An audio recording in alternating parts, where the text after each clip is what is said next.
Fabiola, eu estou no pessoal há mais de 10 anos, ou seja, até mais do que muita gente que está na direção.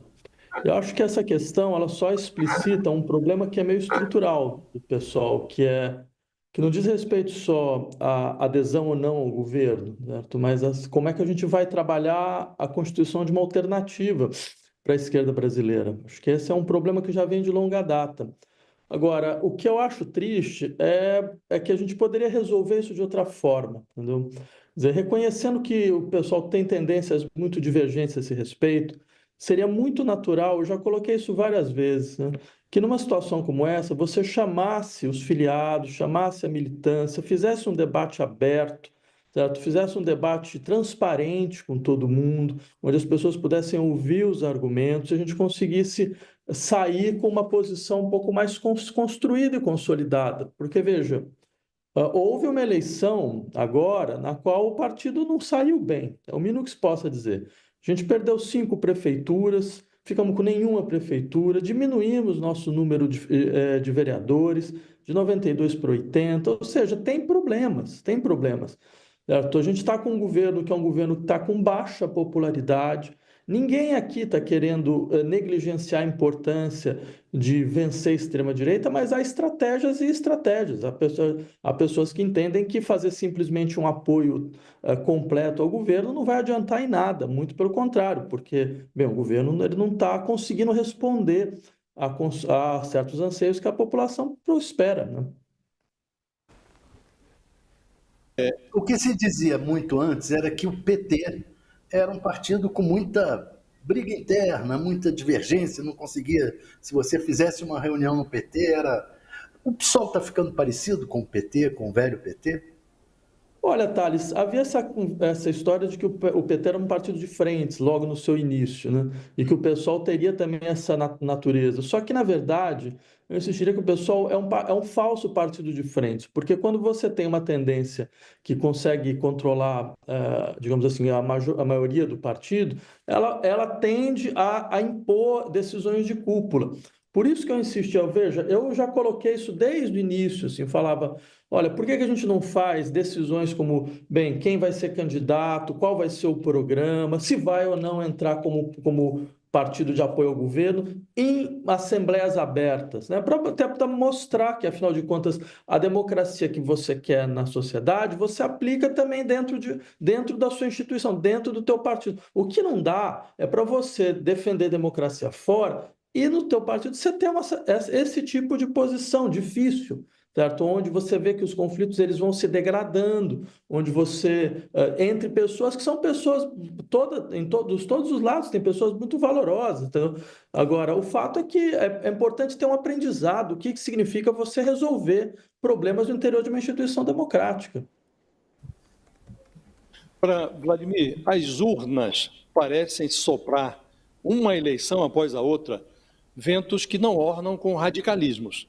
Então, o Lula prevaleceu em 2022, mais uma pequeníssima margem, e para prevalecer, ele precisou da ajuda daquela frente ampla, que incluiu gente, inclusive liberais, que normalmente não votariam no Lula.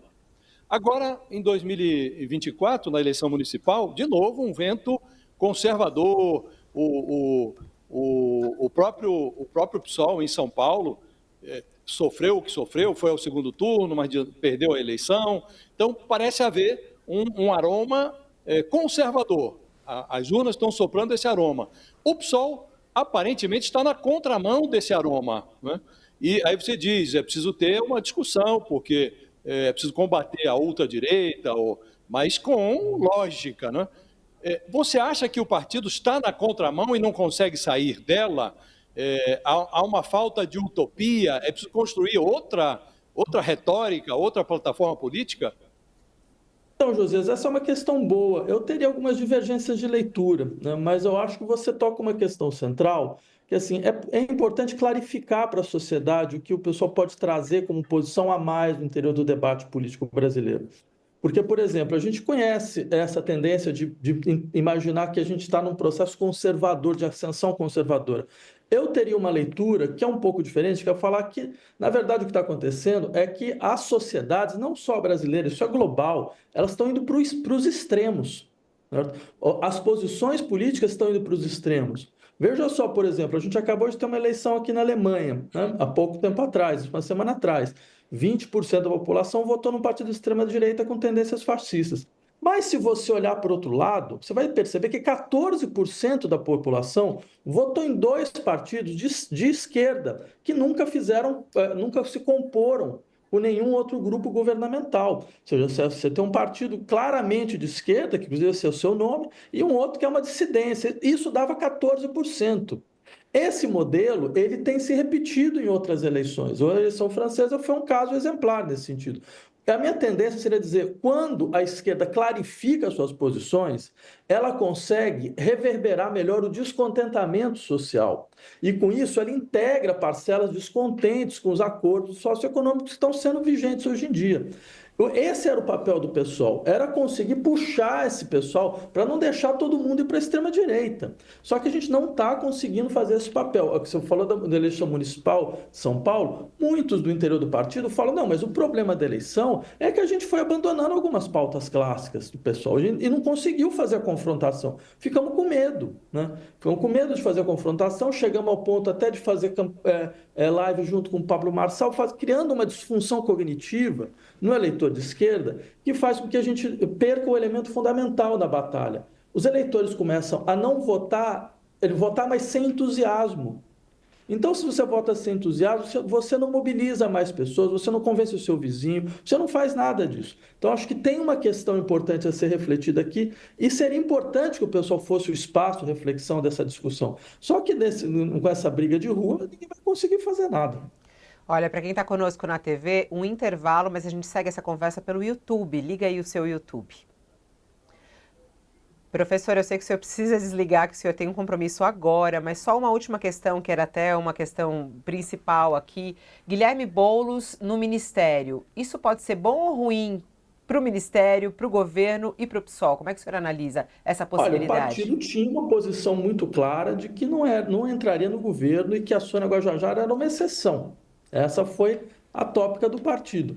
Agora, eu acho, por isso que eu insisto, uma colocação dessa deveria ser objeto de uma discussão ampla, inclusive com os filiados. Não dá para você fazer essa discussão nesse sentido, porque não é só uma pessoa entrar no ministério. É aí você assumir de vez por todas que você é o sócio majoritário do governo, o sócio completo do governo. Se o governo naufragar, você naufraga junto, sem a possibilidade, inclusive, de impor uma outra pauta, fazer uma outra discussão, ter uma autonomia nesse sentido, até para fazer uma partilha. Falar, não, eu voto nesse ponto, acho correto, mas nesse outro ponto eu não voto, porque ele vai contra a nossa compreensão do que é necessário para o país. Você perde completamente a clarificação e você se torna mesmo uma espécie de extensão do governo.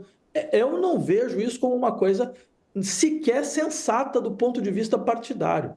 Não digo nem numa questão política, só do ponto de vista partidário, porque você vai ter dois partidos correndo no mesmo lado. Então, qual que é a função dos dois partidos? Um já faz essa função. Não tem o menor sentido do ponto de vista partidário.